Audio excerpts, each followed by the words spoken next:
Baik, Assalamualaikum warahmatullahi wabarakatuh. Selamat pagi bagi peserta PPDB tahap 1 Jabar 2021. Hari yang ditunggu-tunggu tiba, yaitu adalah pengumuman di tahap 1. Seperti yang kita ketahui, setelah kemarin semalam saya sampaikan bahwa pengumuman akan diumumkan pada jam 2. Namun berdasarkan pengalaman dari tahun-tahun sebelumnya, biasanya pengumuman jam 2 itu akan sulit diakses karena bisa dibayangkan ketika semua siswa dan orang tua berharap dan membuka secara bersamaan, ada ratusan ribu bahkan jutaan peserta PPDB Jabar 2021 tahap 1 ini yang mengakses berbarengan sehingga membuat server down. Ya, kita lihat saja nanti, kita coba setelah jam 2 apakah normal atau tidak. Namun apabila saya mungkin Bapak Ibu lebih sedikit tenang, biasanya situs akan normal itu setelah maghrib. Baik. Selain informasi pengumuman, ya, saya juga akan mencoba memberikan informasi mengenai fase, ya, setelah pengumuman itu mau gimana. Baik, kita kembali ke Juknis, kita kembali ke jadwal PPDB tahap 1, di mana sekarang kita tuh berada di tahap pengumuman tanggal 21. Nah, jika lolos di tahap 1 ini, maka tanggal 22 sampai tanggal 24 kita akan melakukan daftar ulang di sekolah tujuan. Dan jika tidak lolos, maka dapat mendaftar kembali di tahap 2.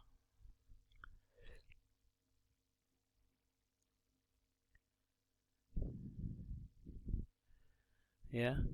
Jadi sekali lagi, untuk di tahap 1 kita berada di tanggal 21 Juni, di mana jika lolos kita akan melakukan daftar ulang di tanggal 22 sampai 24 Juni, dan jika tidak lolos kita akan mendaftar di tahap kedua mulai tanggal 25 Juni. Baik, bagi yang lolos, ya, kita akan melakukan daftar ulang di tanggal 22 sampai 24 Juni, di mana daftar ulang bisa langsung ke sekolah tujuan, ya, dengan membawa berkas, ya, sama membawa berkas yang diperlukan. Dan perlu dicatat Bapak Ibu bahwa kolektif kita hanya sampai di sini, ya, ketika mendaftarkan saja. Jadi daftar ulang itu dilakukan oleh orang tua dan siswa yang bersangkutan, ya. Nanti posisinya adalah posisi kami akan berakhir ketika memberikan bukti tanda diterima. Karena tugas kami hanya mendaftarkan saja, jadi akan berakhir ketika memberikan bukti tanda diterima. Sekali lagi, untuk daftar ulang dilakukan oleh orang tua dan siswa yang bersangkutan. Baik, apa yang perlu disiapkan untuk daftar ulang? Yang pertama adalah dokumen persyaratan, ya, dokumen persyaratan yang kemarin di persyaratan khusus dan umum. Nanti akan saya sebutkan apa saja. Dan yang terpenting adalah harap dibawa aslinya untuk diperlihatkan saja. Untuk diperlihatkan aslinya. Kemudian yang kedua adalah, ini yang penting adalah bukti tanda diterima. Jadi nanti ada dua yang akan ditanyakan di sekolah. Yang pertama adalah bukti pendaftaran yang sudah di-print kemarin, dan yang kedua adalah bukti tanda diterima yang akan ada di akun siswa masing-masing saat pengumuman nanti ketika diterima. Baik, bagi calon peserta didik yang tidak mendaftar ulang tanpa pemberitahuan dianggap mengundurkan diri. Tapi hati-hati Bapak Ibu, ketika saya mungkin tanpa pemberitahuan, meskipun dianggap mengundurkan diri secara otomatis, tapi akunnya masih terkunci. Jadi bagi calon peserta didik yang diterima, diharapkan untuk mengajukan pengunduran diri terlebih dahulu di sekolah tujuan sebelum bisa mengaktifkan akun kembali. Kalau yang tidak lolos, secara otomatis akun dibuka kembali. Namun bagi yang lolos tahap 1, jika tidak mengundurkan diri, akun akan tetap terkunci sehingga tidak bisa mengikuti tahap 2. Ini yang perlu diperhatikan. Baik, berkas apa aja yang perlu dipersiapkan? Ya. Adapun syarat umum adalah yang pertama adalah SKL, akta kelahiran, KK dan KTP orang tua, kemudian buku raport dan surat pertanggungjawaban mutlak orang tua. Baik.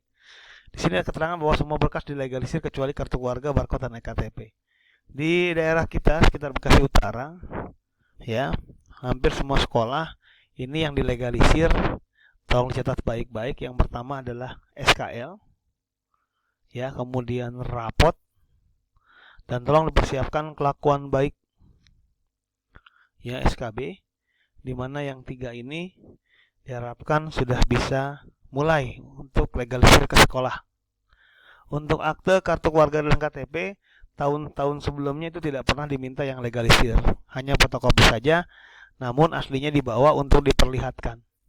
Untuk legalisir rapot, ini adalah legalisir secara utuh, ya, bukan hanya nilai pengetahuan saja, tapi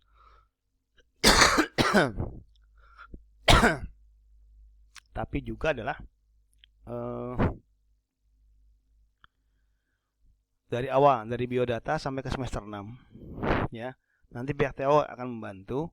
Jadi persiapkan saja untuk legalisir buku rapot itu bukan hanya nilai pengetahuan sekali lagi, tapi secara utuh dari biodata sampai ke semester 6. Kemudian untuk surat keterangan ranking, bagi yang sudah diterima sudah pasti ada, jadi tidak perlu mempersiapkan kembali karena berkasnya sudah ada di sana, ya. Jadi untuk keterangan ranking tidak bisa abaikan.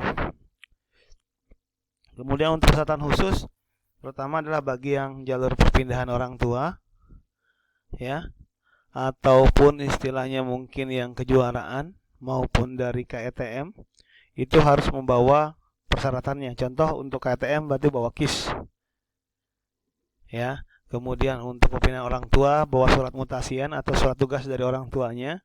Kemudian bagi yang kejuaraan silakan membawa sertifikat dari kejuaraannya. Dan khusus untuk KETM, ini biasanya perlu juga dilampirkan surat keterangan dari sekolah. Jadi sebelum berangkat ke daftar ulang, ya, harap ke sekolah terlebih dahulu untuk membuat atau menerima surat keterangan bahwa siswa merupakan yang layak mendapatkan identitas afirmasinya. Baik Bapak Ibu, mungkin kira-kira seperti itu saja gambaran untuk daftar ulang. Tetap semangat. Semoga pengumuman nanti merupakan hasil yang diinginkan oleh semua peserta dan orang tua. Terima kasih. Assalamualaikum warahmatullahi wabarakatuh.